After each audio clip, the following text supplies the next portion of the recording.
Limb ischemia causes atherosclerosis, embolism, acute arteriopathies, Buerger's disease, Raynaud's disease, Takayasu's disease, diabetes, scleroderma, physical agents, trauma, tourniquet, radiation injury. Classification of limb ischemia. B. Fontaine classification of limb ischemia. XX stage 1, no clinical symptoms. XX stage 2, intermittent claudication. 2A, well compensated, can walk greater than 200 meters. 2B, poorly compensated, walk only less than 200 meters. XX stage 3, rest pain. XX stage 4, gangrene, ischemic ulcer. T. Rutherford classification grade 163. Clinical feature 0. Asymptomatic. 1. Mild claudication. 2. Moderate claudication. 3. Severe claudication. 4. Ischemic rest pain. 5. Minor tissue loss. 6. Major tissue loss.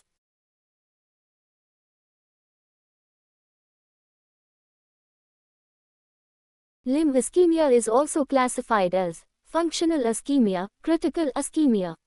Functional limb ischemia. Fig. 1.294. Rest pain in a patient.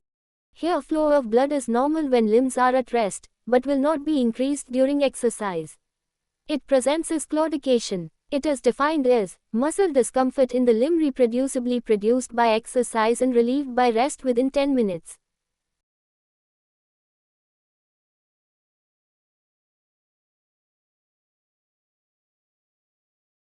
Critical limb ischemia. It is persistently recurring ischemic rest pain for 2 weeks, which requires regular analgesics for greater than 2 weeks, or ulceration or gangrene of the foot or toes with an ankle systolic pressure less than 50 mm of mercury or toe systolic pressure less than 30 mm of mercury.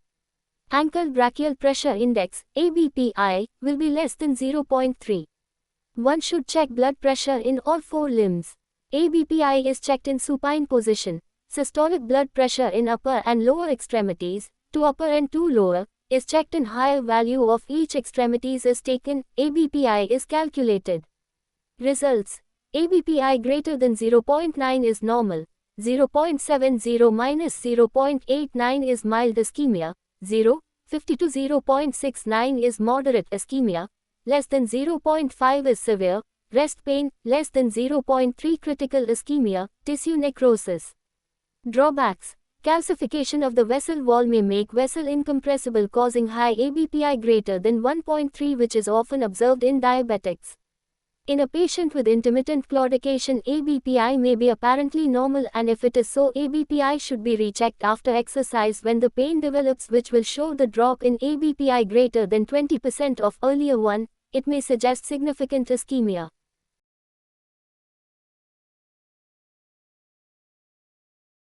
Dry gangrene. B. Wet gangrene. Ischemic ulcer in the heel.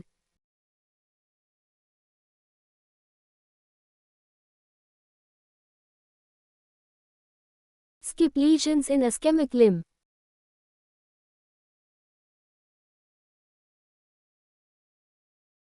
Pregangrene. It is the changes in tissue which indicates that blood supply is inadequate to keep the tissues alive and presents with rest pain, color changes, edema, hyperesthesia with or without ischemic ulceration. Gangrene. It is macroscopic death of tissue in situ with putrefaction. Organs in which gangrene can develop are appendix, bowel, gallbladder, testis and pancreas. 3/4. Dry gangrene. It is dry, desiccated, mummified tissue caused by gradual slowing of bloodstream. There is clear line of demarcation and is localized. 3/4. Wet gangrene. It is due to both arterial and venous block along with superadded infection and putrefaction. It spreads proximally and there is no clear line of demarcation. It spreads faster. A-B Figs 1.295 A and B. A. Dry gangrene. B. Wet gangrene. Necrosis. It is microscopic cell death. Sequestrum is dead bone in situ. Slough is dead soft tissue in situ. Line of demarcation. It is a line between viable and dying tissue indicated by a band of hyperemia. It also indicates that disease is getting localized. Final separation between healthy and gangrenous tissue occurs by development of a layer of granulation tissue in between. It is hyperesthetic due to ischemia and irritation of exposed nerve endings. Types of separations in line of demarcation. 1. Separation by aseptic ulceration is seen in dry gangrene. 2. Separation by septic ulceration is seen in infected condition and wet gangrene. Gangrene of great and little toes in a patient with vascular compromise.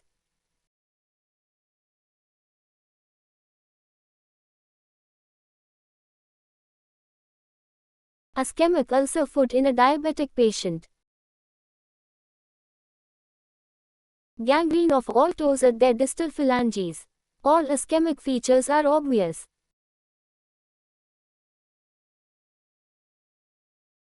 Ischemic changes in the right leg. Third and fourth toes are gangrenous with line of demarcation.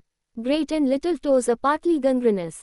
There are ischemic features in the right foot and leg like hair loss, skin changes, wasting.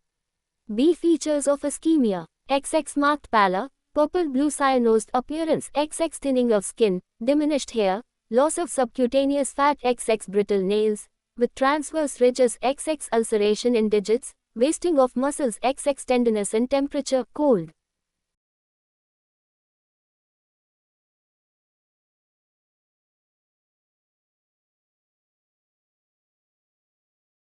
Clear line of demarcation in gangrenous fourth toe. Different levels of arterial obstruction. Aortoiliac block causes claudication in both buttocks, thighs, and calves. Absence of femoral and distal pulses, brute over aortoiliac region. Impotence occurs due to defective perfusion through internal iliac arteries and so into the penis causing erectile dysfunction, Lericher syndrome. Iliac artery obstruction causes claudication in thigh and calf, brute over iliacs with absence of femoral and distal pulses. Femoropopliteal obstruction causes claudication in calf with absence of distal pulses but with palpable femoral. Distal obstruction shows absence of ankle pulses with palpable femoral and popliteal pulses. 3/4. Paresthesia over the skin of the foot is due to shunting of blood from the skin to muscles in deeper plane. 3/4 AB. Figs 1.300 A and B. Gangrene of all toes at their distal phalanges. Sensation in gangrenous area is absent. But, at the line of demarcation, skin is hyperesthetic. Other features of poor circulation. The affected part is cold with numbness, paresthesia and color changes. Observing for color change is important as, if it is not present one may have to think that numbness could be of neurological origin. On elevation the part blanches, on dependency part becomes purple. Temperature sensation on the ischemic limb is lost apart from its coldness. Ulceration, gangrene, decreased sensation and movements are the features to be checked. Fig. 1.301. Ischemic changes in the right. Delayed capillary filling, blanched nails or pulp of fingers, on pressure, will show delay in refilling, to turn pink, after release of pressure. Delayed venous refilling, 2 fingers are placed over the vein. Finger nearest to heart is moved away so as to empty the vein. Distal finger is released to observe the venous refilling. Delay in filling is called Harvey's sign, signifies ischemia. Venous filling is increased in AV fistulas. Crossed leg test, Fuchsig's test, patient is asked to sit with the legs crossed one over the other so that the popliteal fossa of one leg will lie against the knee of other leg. Oscillatory movements of foot can be observed synchronous with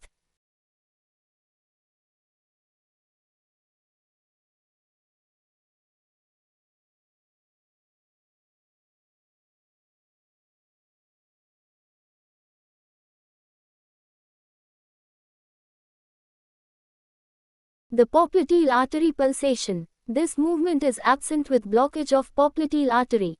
Disappearing pulse syndrome. Exercise the limb after feeling the pulse. Pulse disappears once patient develops claudication. It is due to vasodilatation and increased vascular space occurring as the result of exercise wherein arterial tension cannot be kept adequately and so pulse will disappear, unmasking the arterial obstruction. Buerger's postural test. Patient lying down on his back is asked to raise the leg above. In normal individuals, limb plantar aspect of foot remains pink even after raising above 90 degrees. Ischemic limb, when elevated, shows marked pallor and empty veins. The angle in which pallor develops is called as Buerger's angle of vascular insufficiency. If this angle is less than 30 degrees, it indicates severe ischemia. Systolic bruit may be heard over stenosed artery like subclavian artery, femoral artery, carotid artery, iliacs, renal artery. Absence test, scalene maneuver. In a patient sitting on a stool, the radial pulse is felt. The patient is then asked to take a deep breath to allow the rib cage to move upwards so as to narrow the cervicoaxillary channel, and turn the face to same side to contract scalenus anterior muscle so as to narrow the scalene triangle. If the radial pulse disappears or become feeble, it signifies cervical rib or scalenus anticus syndrome. Elevated arm stress test, EAST, or modified Roos test. With both the arms kept in 90 degrees abduction and external rotation position, patient is asked to make a fist and release repeatedly for 5 minutes.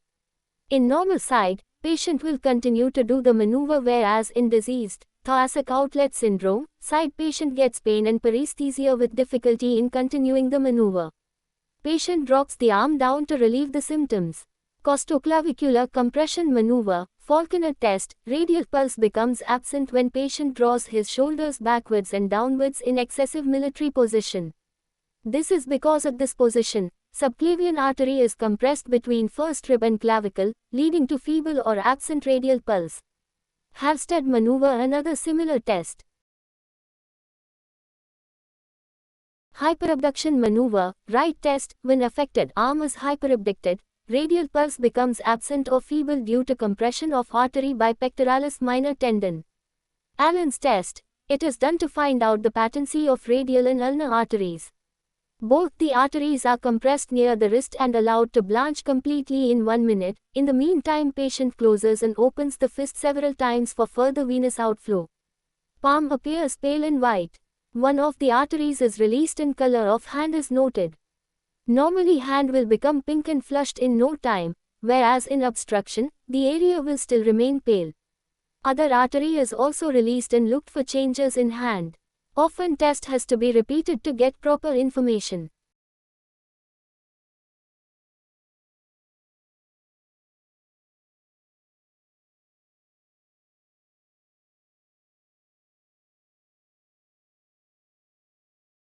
Abdomen should be examined for the presence of abdominal aortic aneurysms. It presents as pulsatile mass above the umbilicus, vertically placed, smooth, soft, non-mobile, not moving with respiration, resonant on percussion. Expansile pulsation is confirmed by placing the patient in knee-elbow position. Auscultation for arterial bruit over femoral artery, abdominal aorta, subclavian and carotid arteries is done. Palpation of blood vessels. Dorsalis pedis artery is felt just lateral to the extensor hallucis longus tendon at the proximal end of first web space, felt against the navicular and middle cuneiform bones. It is absent in 10% cases. Posterior tibial artery is felt against the calcaneum just behind the medial malleolus midway between it and tendo-Achilles. Anterior tibial artery is felt anteriorly in the midway between the two malleoli against the lower end of tibia just above the ankle joint, lateral to extensor hallucis longus tendon. Popliteal artery is difficult to feel. It is pulsed better in prone position with knee flexed about 40 to 50 degree, to relax the popliteal fascia.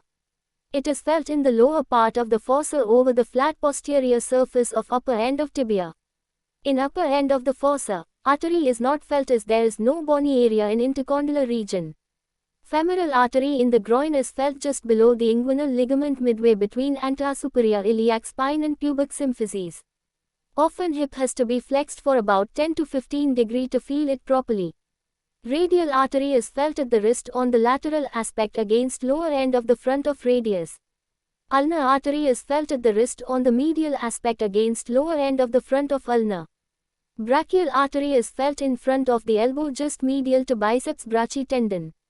Axillary artery is felt in apex of the axilla against shaft of the humerus. Subclavian artery is felt against first rib just above the middle of the clavicle. Facial artery is felt against body of mandible at the insertion of masseter. Common carotid artery is felt medial to sternomastoid muscle at the level of thyroid cartilage against carotid tubercle, Chisenach tubercle, of transverse process of 6th cervical vertebra, in carotid triangle. Superficial temporal artery is felt just in front of the tragus of the ear against zygomatic bone.